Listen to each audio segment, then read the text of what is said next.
오늘 저에게 주신 하나님의 말씀은 구약성경 잠언서 31장 31절 말씀입니다.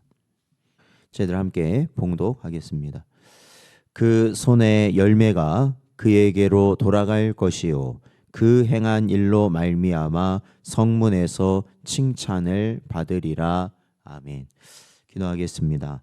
하나님 아버지, 지난밤도 하나님의 은혜 가운데 저희를 보살피시고 하나님께서 붙드심으로 오늘도 아버지 하나님께 나와 말씀과 기도로 시작할 수 있는 복된 저희들 되게 하시니 감사드립니다.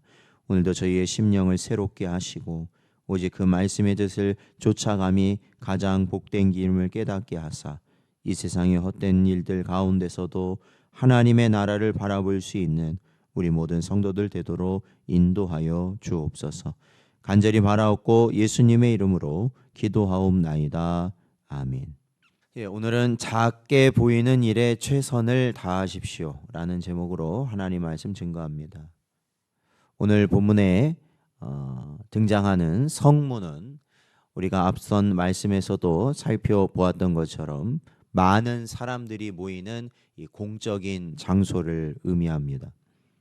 그러기에 이 성문에서 칭찬을 받는다라고 오늘 말씀에 기록하고 있는데, 이는 많은 사람들로부터 인정받고 칭찬을 받게 된다는 것입니다. 그렇다면 무엇 때문에 이 현숙한 여인이 모든 사람들로부터 칭찬을 받게 되느냐? 그것은 본절에 그 손의 열매와 그 행한 일로 인하여 그렇다라고 말씀하고 있습니다. 그리하여 다시 전체적으로 이 현숙한 여인에 대한 이 잠언서에 그 여인이 어떠한 일을 하였는지를 살펴봐야 할 것입니다. 그 여인이 한 일을 한마디로 말하자면 이 가정일이었습니다.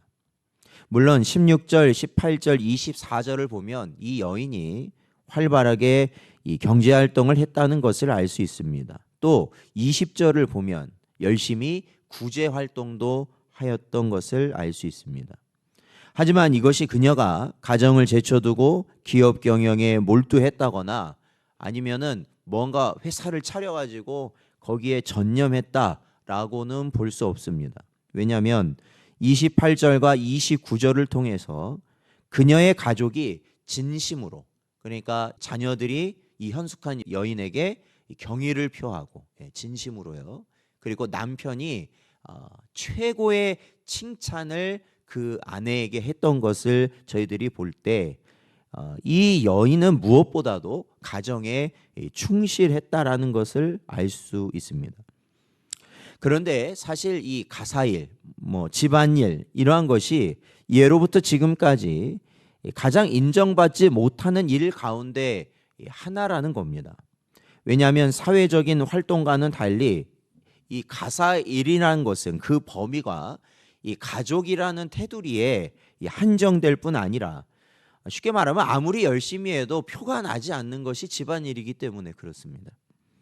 그래서 오늘날 여성들의 권리가 신장되고 이 활동 범위가 넓어짐에 따라 많은 여성이 이 가정일보다는 사회 활동을 하는 것을 더 유능한 것으로 생각하고, 그래서 가사일에 매이기는 싫고 그러다 보니까 결혼하기도 싫고 그래서 아예 미루거나 포기하는 여성들이 늘어나고 있는 게 사실입니다. 그리고 남자들조차도 이 여성을 평가할 때 이 가정일을 하는 것보다 가정일만 하는 이 여성보다는 이 사회활동을 하는 여성이 더 유능하고 가치가 있다라고 생각합니다. 하지만 사랑하는 성도 여러분, 이 사회를 구성하는 최소의 단위가 이 개인이라면 그 기본 단위는 이 가정이다라는 것입니다. 이는 아무리 개인이 유능하다 할지라도 혼자서는 사회를 계속 이어갈 후손을 재생산할 수 없기 때문에 그렇습니다. 개인은 그냥 개인에서 끝납니다.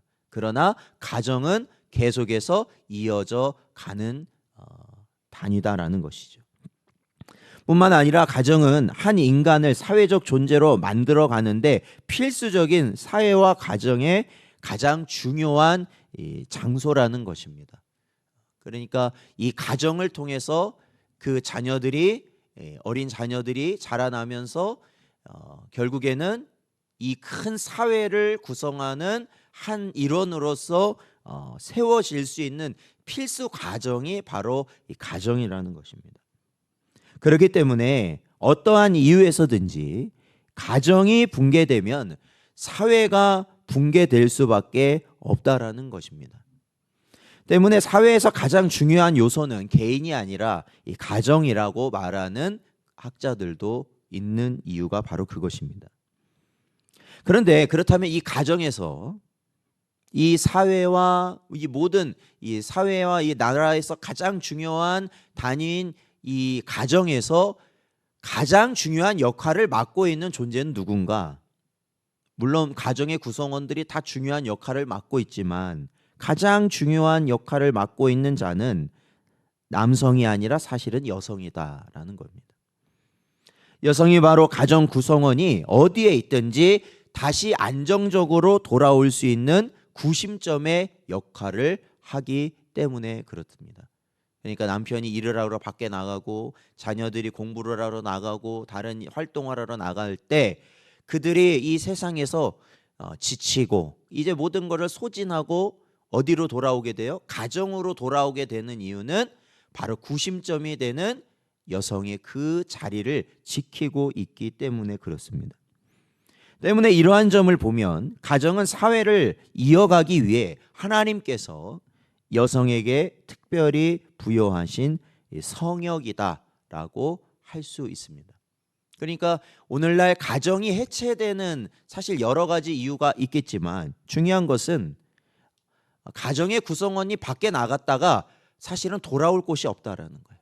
집에 아무도 없다. 쉽게 말하면 집에 아무도 없다. 그러면 들어오고 싶겠느냐라는 거죠. 들어오지 않는다라는 겁니다. 그만큼 여성의 역할이 중요하고 그 자리라는 것은 사실 하나님께서 맡기신 자리라는 겁니다. 그리고 오늘 본문에 현숙한 여인은 자신에게 맡겨진 이 가정이라는 성역에서 최선을 다함으로써 결국 칭찬과 존경을 받았다라는 것이죠. 그렇습니다. 오늘 이 말씀은 비단 여성들뿐 아니라 모든 성도들에게 비록 인간의 눈에 작게 보일지라도 하나님께서 우리에게 맡겨주신 일이라면 최선을 다해 충성하는 자에게 큰 칭찬과 상급이 있을 것이다 라는 것을 오늘 말씀은 우리에게 가르치는 것입니다. 그렇다면은 마치 이 집안일이라는 것이 하찮은 일처럼 여겨지는 일이라면, 여인들에게 하찮은 일처럼 여겨지는 것이라면 우리 성도들에게도 그러한 일이 있다라는 것이죠. 우리가 성도로서 주님을 섬기는 우리에게도 이 하찮게 여겨지는 일이 있습니다. 그것은 무엇이겠는가? 그것은 바로 예배와 기도의 자리를 지키는 사명이 그렇게 여겨지기 쉽다라는 것입니다. 어떠한 상황이든지 성도라면 예배하고 기도하는 자가 되어야 하는 것이죠. 그것은 신앙의 기본이며 교회와 가정을 세우는 가장 중요한 일이며 사실은 하나님이 가장 귀하게 여기시는 것입니다. 그러기에 예수님은 사마리아 여인에게 말씀하실 때 이렇게 말씀하시죠. 하나님은 영과 진리로 예배하는 자를 찾으신다라고 말씀하고 있다라는 것입니다. 사랑하는 성도 여러분, 사람들은 흔히 눈에 띄는 것만을 중요하게 생각하고 눈에 보이지 않는 것은 소홀히 여기는 경향이 분명히 있습니다. 왜냐하면 우리가 육신을 가지고 있으니까요. 즉 육적인 것, 돈이나 지위나 명예나 사람들의 인정과 같은 것은 중요하게 여기는데 영적인 것에 있어서는 보이지 않는다고 하여서 소홀히 여길 때가 많다라는 것입니다. 그러나 여러분, 하나님의 관점에 정말로 소중한 것은 눈에 보이는 것에 있지 아니하고 보이지 않는 것에 있다라는 것입니다. 사람들의 시선이 머물지 않더라도 거기서 충성을 다하는 자를 하나님께서는 말없이 지켜보시고 있다라는 것이죠. 고린도후서 10장 18절 말씀을 보면 옳다 인정함을 받는 자는 자기를 칭찬하는 자가 아니요 오직 주께서 칭찬하시는 자다라고 기록하고 있습니다. 하나님의 종 사도 바울은 이와 관련해 진정으로 칭찬받는 자는 인간으로부터가 아니요 오직 주께로부터 칭찬받는 자라고 말씀하고 있는 겁니다. 그러므로 이 말씀을 따라 사람보다 하나님을 바라보고 우리에게 주어진 삶의 영역에서 하나님께서 우리에게 맡기신 자리를 지키기 위해 최선을 다하시는 여러분 되시기 바랍니다. 그리하여 세상의 평가가 어떠하든지 설령 지극히 작은 일처럼 내가 맡은 일이 보인다 할지라도 하나님의 뜻과 영광을 위한 것이라 믿는다면 최선을 다해 충성을 해야 한다는 것이죠. 그것이 무엇이냐? 바로 우리의 자리를 지키는 것입니다. 그리할 때 하나님은 우리들의 일거수일투족을 빠짐없이 지켜보시고 그에 부합된 상급을 준비하실 것입니다. 오늘도 우리에게 주신 이 말씀을 마음에 잘 새기시기 바랍니다. 그리고 오로지 우리에게 주신 사명, 정말로 남들은 다 가볍게 여기고 소홀히 여기는 바로 그 사명, 하나님이 우리에게 원하시는 그 길을 끝까지 잘 감당하며 승리의 길을 갈 수 있는 복된 여러분 되시기를 주의 이름으로 축원드립니다.